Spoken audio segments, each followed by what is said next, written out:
Gentlemen, come on up here. As the great theologues, the Beatles once sang, I get by with a little help from my friends. I got some friends that are joining me here today. And let's see, I'll go over here so you guys can go that way. So last week we canceled class, right? So that we could go out and serve our community. And in doing, I believe we were fulfilling this passage that tells us to be salt and light in the world that we are a part of. And it's basically the idea of Jesus is commanding us in this passage to go and represent him in all the various ways that we can, in all the various places that Jesus puts us in this world. Now, last week we were a little more intentional about that and going out and doing some work and service and helping people here in our community. Go ahead and throw the next slide up here. And the way that I like to phrase that, or it's not original with me, is to be missional or to have a redemptive presence. And simply what that means is wherever we go, we are bringing the light of Christ to that world, that part of the world where we are at. Whether it's going to work at McDonald's, whether it's going through the drive-thru at Dunkin' Donuts, whether it's on the soccer field, or when we're talking with somebody that's here on campus, that's just going out walking their dogs. Wherever it is, doesn't matter. Where we are at, we have that responsibility to be that light. Now, sometimes we're a little more intentional in that, and that's why I have these friends here with me today who are going to talk about some of the different ways that we have done this, they have done this in their lives. So let me introduce them. At the end here, we have Frank Bassetti. Frank teaches in our youth ministry area, but has been a youth pastor for many years, and then more recently worked for Youth for Christ, an organization reaching into high schools here in the area, and is in the process of transitioning to Fellowship of Christian Athletes. Frank, what year did you graduate from the seminary? I believe it was 1991. Yeah, it was a long time ago. It's hard for him, being that old, to remember that. Good. And beside Frank, we have Nate Miller. Many of you know Nate from your experience with Mission Scranton, and we're going to talk about that and the ministry that they have down in the city of Scranton. And Nate, what year did you graduate? 2015. 2015. So you're the youngster of the crew up here. And then beside me, Dr. Paul McGinnis. Most of you know Dr. McGinnis from World Religions and some other courses that you take with him around here at CSU. Paul was one of my pastors for many years until he transitioned over to his role here at CSU. But in that role, in his pastoral role at Parker Hill Community Church then, he was over what we would call mission or outreach programs of the church, and started something that he continues today that many of you have participated in. Paul, you have, I don't know, how many degrees from CSU? I graduated 3 times. Three times. That's how smart he is. 3 times, yes. You didn't get an associate's? I was probably rolled into one of the You could, ones. yeah, you could go back and get that. All right. So Paul has his undergrad, seminary, MDiv, and also his doctoral ministry degree from us. Okay, so gentlemen, brief introduction there. I want you to tell us, in those roles, why are you doing what you're doing in those particular roles? Now, each is a little bit unique and different.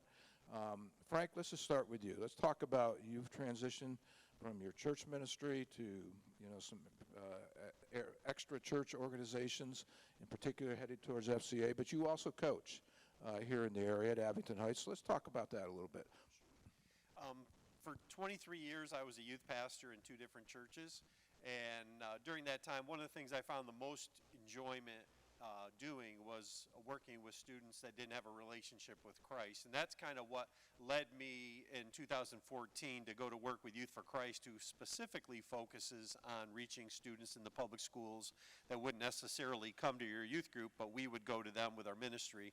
And I've been doing that for the past 10 years. During that time, as well as my time as a youth pastor, I was coaching at Abington Heights High School and several other schools in this area.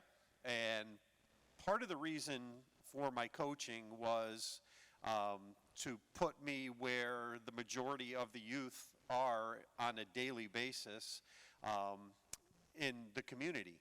So I started coaching back in 2004 at Abington Heights and have been coaching ever since then. Coached here, cross country, a couple years. So I've been coaching in the college and the high school ranks. I really love the high school ranks because of the opportunities that it affords that connects really well with my ministry. The opportunities are endless. Last weekend I did a wedding down in Pittston for a young lady that was on my track team back in 2015. And that's one of the beauties about being in the community with those students is you get to be there at their biggest moments in their lives. I've done funerals for parents. I've done weddings for young couples. So the doors of ministry opportunity are thrown wide open when you can get yourself involved in this community. And if you're going to work with students, I would highly encourage you to find a way to volunteer or be involved in some kind of coaching in the school district.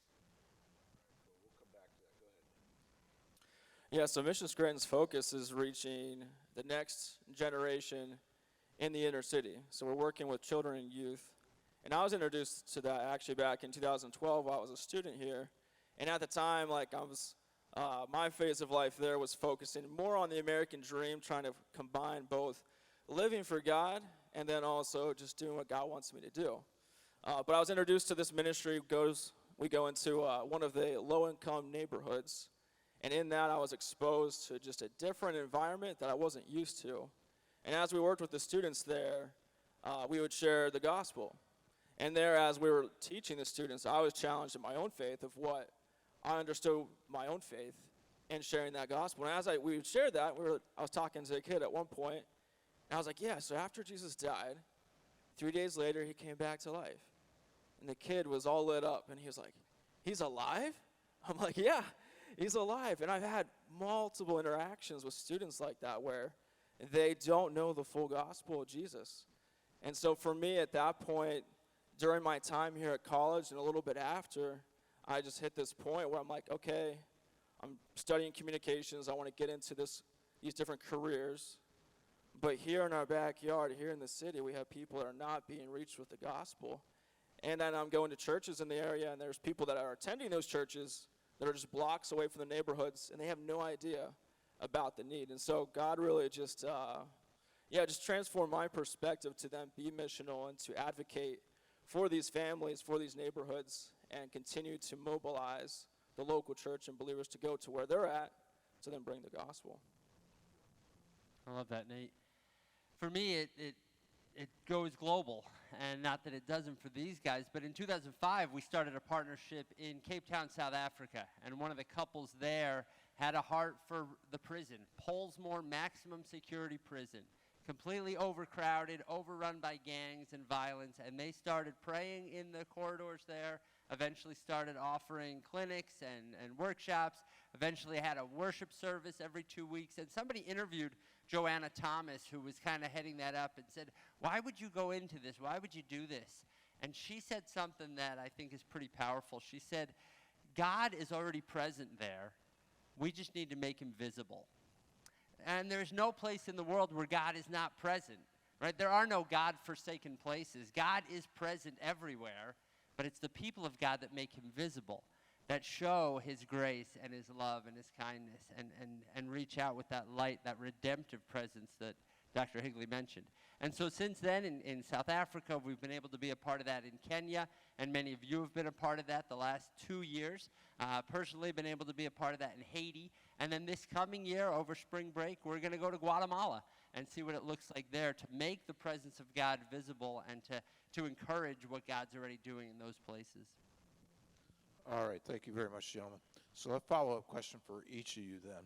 So we're framing this in the sense of trying to be a salt and light wherever God places us, and he has called you each to some very, very unique roles, but there's a common thread in there. What are the challenges in that particular place that you're at? So let's go back to Frank. You're serving in a public school system that we're grateful they're receptive to you, but there are also some limitations in that situation. So talk to us about that, Frank. What are some of the challenges that you've had to overcome, and how has God even used that to help you? Probably the biggest challenge is me, because I am leading a group of students, and they know that I'm a believer, and they know that my faith is important to me. And so how I respond to them, how I react, if I lose my temper, how is that interpreted? So one of the big challenges is if you're going to be involved in the public school system, you need to walk closely with Christ, because people are watching, and your credibility can be increased or decreased pretty quickly based on your responses in different situations. So that's one. The other one is, and Bill kind of referenced it, is there are limitations as far as what you can and cannot do. However, there are creative ways to get kids to ask questions which open up the door for you to be able to answer them. So it is a challenge, but I kind of like that challenge to try to, we'll be driving in a van and I'll just throw out something that's kind of a leading question to get them talking about spiritual things without actually asking a Bible question, and it opens up the door to be able to do that. So that is a challenge. However, when you're working with students, the school has their rules. But you'll be amazed how much parents appreciate your investment in their lives, even if it does involve spiritual things, because there's nothing a parent wants more than for their kid to make good decisions and to get through school and have a positive experience. And if you can be a part of that in their life, parents are really, really thankful for that. The schools obviously have the rules that you have to be careful of. Yeah, so for us going into low-income neighborhoods in the city, it's low income, it's underprivileged, and in those environments there tends to be a lot higher risks for the students growing up in that environment. Most of them are from broken homes, single parent homes, and so we're working with a lot of students that have experienced different traumas. They have just a lot of limitations, and so as I work with some of you and our teammates in the past, we look at where they're at, because we want to minister to them where they're at. So we say, okay, this is where they're at. And as we evaluate their life circumstance, we're like, wow, this is so overwhelming. And so we're a holistic ministry trying to help them in different ways. But one challenge that I've run into is, we can't help all the needs. We can't do all of those things. And so prioritizing first and foremost that spiritual need is a big thing there for us. But as we're working with them, I think another challenge is you're coming to them and most of them don't have a faith background.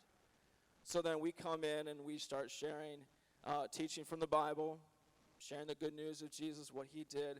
And so we can bring in Christianese, and they don't understand that. So I think contextualizing us and how we're connecting with them, which with their broken environment, they understand brokenness more than a lot of people. So it's actually very easy in many ways to share that gospel, where it's like I'll talk to a group of kids in a small group of teens, and I'm asking them questions if they've experienced these different hurts. And they're like, yep.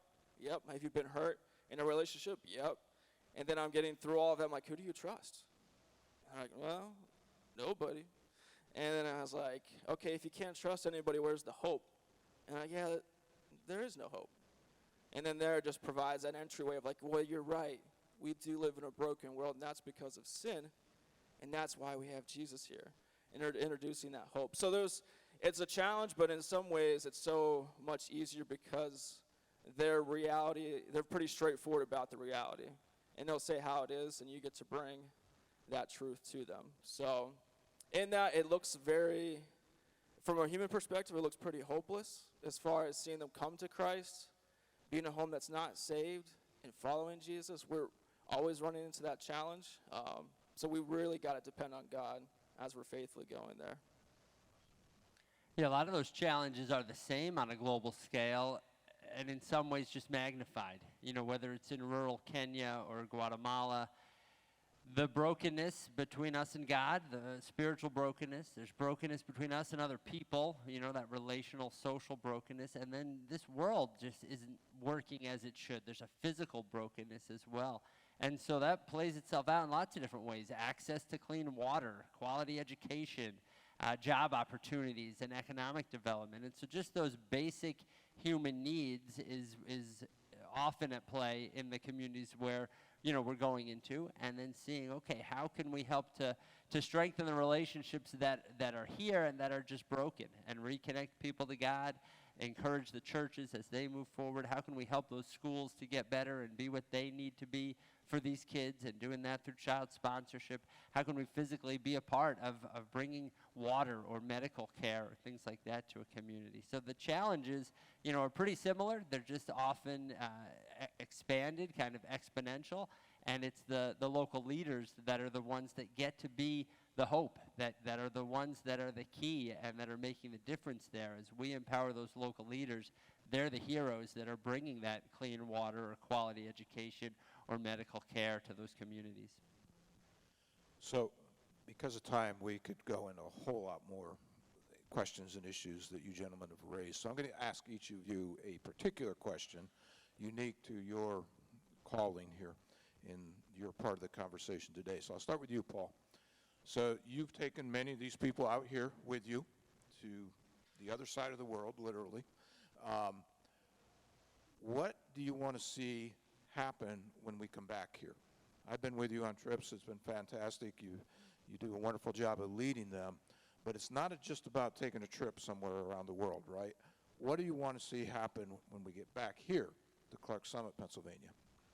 Yeah, so the real hope is that we will become more like Christ, and that this is just an avenue to do that. This is a way that our eyes can be open, because believe it or not, we see things through a certain lens. We often have blinders and assumptions and blind spots that when we get out of our normal environments, we might see those things a little bit more. We might have to step out and trust and see God come through in some different ways. And so our worldview begins to change. We see that God really is a global God. And I know that we know that, but to see it firsthand, to learn some things from our brothers and sisters around the world about compassion, about dependence on God, about faith, those things can't really be learned very well through a textbook or on your own. But as you interact with people who have that level of relationship with God, that sinks into you. And I think it also, to be real specific, Bill, it helps us realize that we really can play a part in what God is doing around the world. Some of us may go and do that for the rest of our lives. Some of us may do that for short experiences. Some of us may stay here locally, but can still be involved in what God's doing around the world. And I think that's probably my biggest vision, is to help people see, how can you play a part in the role, in the story that God is writing around the world? That would be my hope. Cool. Thank you, Paul. Nate, so you work with many of these people out here. What do you want to see happen in them as a result of what they're doing with you and the people at Mission Scranton? Yeah, so I was involved with the ministry as a student here as well, and so it was a blessing to me, and God used it to grow me significantly. So a lot of what Paul was saying too is just like a perspective change. Like, it was a big perspective change for me to get into a inner city environment that could be really unique to you, and then serving them in that environment, getting to know the students, and then how to then actually bring in the love of Christ for how you love them and interact with them, as well as bringing in the truth. So I think growing in that, but honestly, like, what I'm seeing as I work with many of you is that there's one thing to study in the classroom, and I love the combination where you get to study here, and then immediately you get to practice what you're learning with us. And we had so many students over the years like, wow, like, I get to use what I used in my counseling class or my preaching class or my communications class here in this context. So I think you have a really unique opportunity to do that, which will give greater depth. Because once you graduate and real life hits, you got a higher amount of responsibility. You don't have a nice structure like here to sustain you. You've got to learn how to be boots on the ground and learn a lot of practical things. And so even some of you are team leads this semester serving in leadership, and you're like, wow, I didn't realize we had all of this stuff. Like, there's a whole logistical aspect to ministry as well, administratively. And so I really want to challenge you guys now so that maybe you continue serving with us, but what I would love to see is you grow to be a leader, and you take what you learn here and practice that, and you're more ready for that post-college. Great. So Frank, you'll be last. You have a unique role in obviously teaching here, your involvement with different ministries that are, helping to disciple people, and then your coaching role at Abington. For our students, what is the advantage that you have in that coaching role that you didn't have when you're youth pastor, Frank, over at Hillside Church? I can leave here now and I have a badge and I can go to the high school and I could scan in and walk through the halls of the high school and nobody bats an eye because they know I'm supposed to be there. That's probably the largest advantage that we have.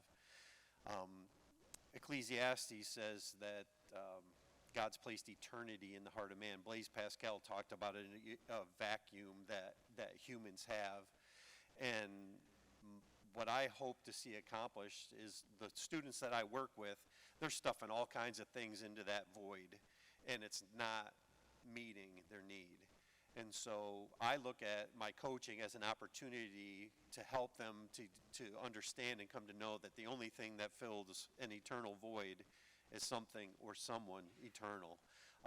And so it's a long process, and it takes time to build those kind of relationships, but these kids need people like that are their coaches, that they look up to, you have more influence. Billy Graham said that a coach has more influence in the life of a student than a pastor ever will have in a week, and you do. They're there, you're with them, so to be able to take advantage of those opportunities is a huge, huge blessing to have. In finding those places, you're a coach, but not everybody's, a coach or going to have that role, but we all have our own areas of interest and places that we can contribute. Yes, they're doing a musical in December, and so they need volunteers and people to help with setup and costumes and all kinds of things. So whatever your niche is, there's most likely an opportunity for you to get involved in the school district if you have a heart for young people. Great. So we're about out of time. We're past time, but that's okay. Can I just invite people I'm in to the charge of cafe next academics, week? so Bill? I can adjust the schedule. What you're going to say, Paul? I just would like to invite the students out next week, next Thursday, a week from yesterday. Drinks are on the house, 4 o'clock in the underground. If you're at all interested in going to Guatemala this spring, over spring break in March, this is the first step. So scan the QR code there, just sign up for that meeting. Join me there. Even if you're not ready to commit, no strings attached. That'll just give you the information you need to move toward that if you'd like to do that in the spring. Go ahead and close us in prayer, Paul. Sure. Father, thank you so much for these students. Thanks for these men that we get to rub shoulders with and lock arms with and move forward with. Thank you for the different places that you've put us in high school tracks and in the urban center of Scranton and alongside the believers in places like Guatemala and Kenya. God, thank you for these students and the places where they work and play and study and the way that you're sending them out as light and salt into this community. And I pray that each one of them would figure out how to stay close to you so that they could be bright and salty, and then how to stay close to people who need you so that that light and salt could have the impact that you intended. It's in your name we pray. Amen.